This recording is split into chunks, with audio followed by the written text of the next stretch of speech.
There are moments when a man's downfall is not marked by a single catastrophic choice but by a quiet, almost invisible surrender. A slow erosion of discipline that disguises itself as relief, and for Nick that surrender has already happened long before anyone around him dares to name it, because the truth is far more unsettling than simple weakness. It is the realization that he no longer wants to fight it, that somewhere between the weight of expectations and the suffocating need to always be the stable one, he has begun to crave the chaos that Las Vegas offers, not as an escape but as an identity, a darker version of himself that feels more honest than the controlled, composed man he presents in Genoa City. And as he walks deeper into that world, the lights of the Strip no longer feel artificial but intoxicating. Each gamble, each drink, each reckless decision becoming a declaration of independence from a life he now resents. Yet what he fails to see is that this so-called freedom is being carefully observed, calculated, and manipulated by forces that thrive on exactly this kind of vulnerability, turning his addiction into leverage, his secrets into currency, and his pride into the very weapon that will eventually be used against him. Because Nick is not just losing control, he is being guided into losing it, nudged toward decisions that will isolate him from his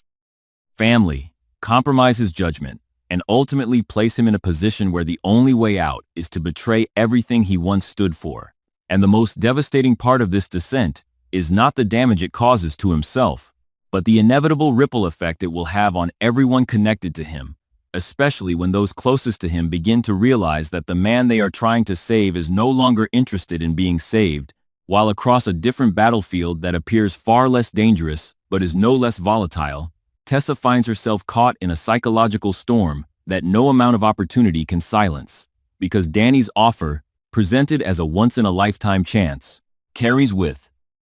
it an unspoken demand. The demand to step into a spotlight that will expose every fracture she has spent years trying to hide. And Daniel, driven by his own desperate need for redemption and relevance, sees only the promise of reinvention, pushing forward with a determination that borders on blindness. Unable or unwilling to recognize that what feels like progress to him feels like a threat to Tessa, a threat to the fragile stability she has built, a stability rooted not in success but in survival. And as the pressure mounts, the difference in their motivations begins to create a silent but growing divide, one that is not fueled by conflict but by misunderstanding, by the painful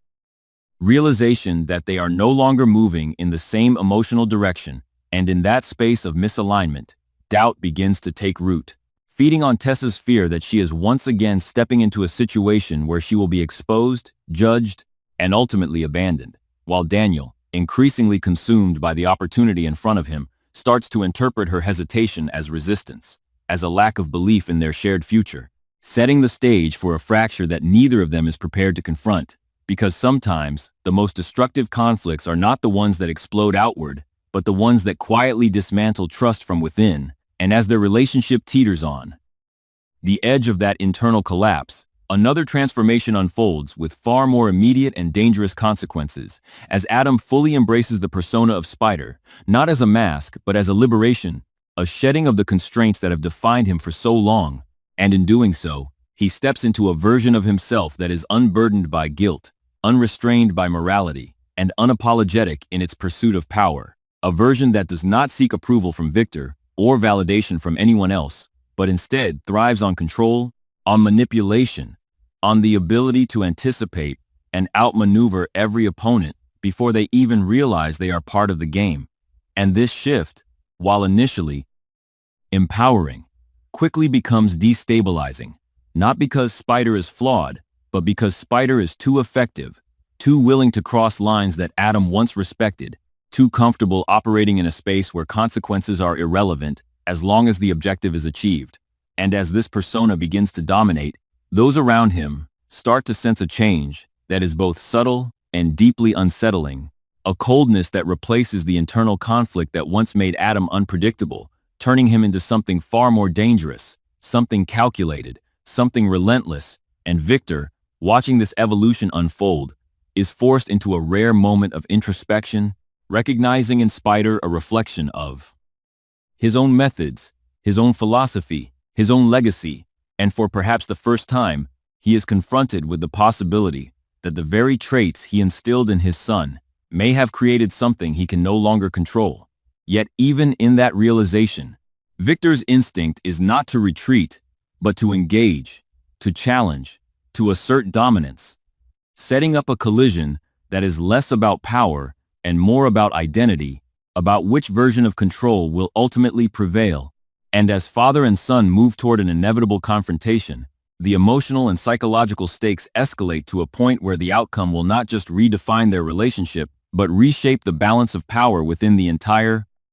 Newman dynasty. While lurking beneath all of these personal battles is a far more insidious force, one that has been underestimated, dismissed, and misunderstood for far too long, as Patty's true objective begins to emerge with a clarity that is both shocking and deeply disturbing, because her obsession has evolved beyond the simplistic narrative of longing for Jack, transforming into something far more complex and far more dangerous, a calculated mission to dismantle the very structures that have excluded her, to expose the hypocrisy of the families who have labeled her unstable while quietly perpetuating their own cycles of betrayal and manipulation. And in this new phase, Patty is no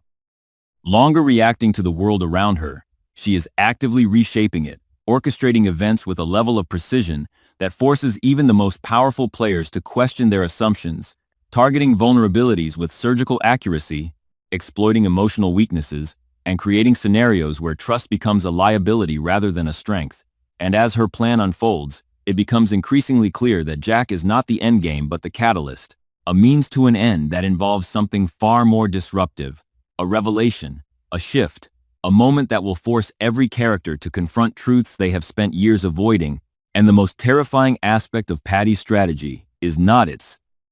complexity but its inevitability, the way it weaves itself into every storyline, connecting seemingly unrelated events into a single, cohesive narrative that builds toward a climax that no one is prepared for. And as these threads begin to converge, the tension within Genoa City reaches an unbearable intensity, with Nick's downward spiral intersecting with forces that could expose him in ways that would devastate his family, with Tessa and Daniel standing on the brink of a decision that could either solidify their future or destroy their relationship, with Adam's transformation into Spider triggering a power struggle that threatens to fracture the Newman Empire from within, and with Patty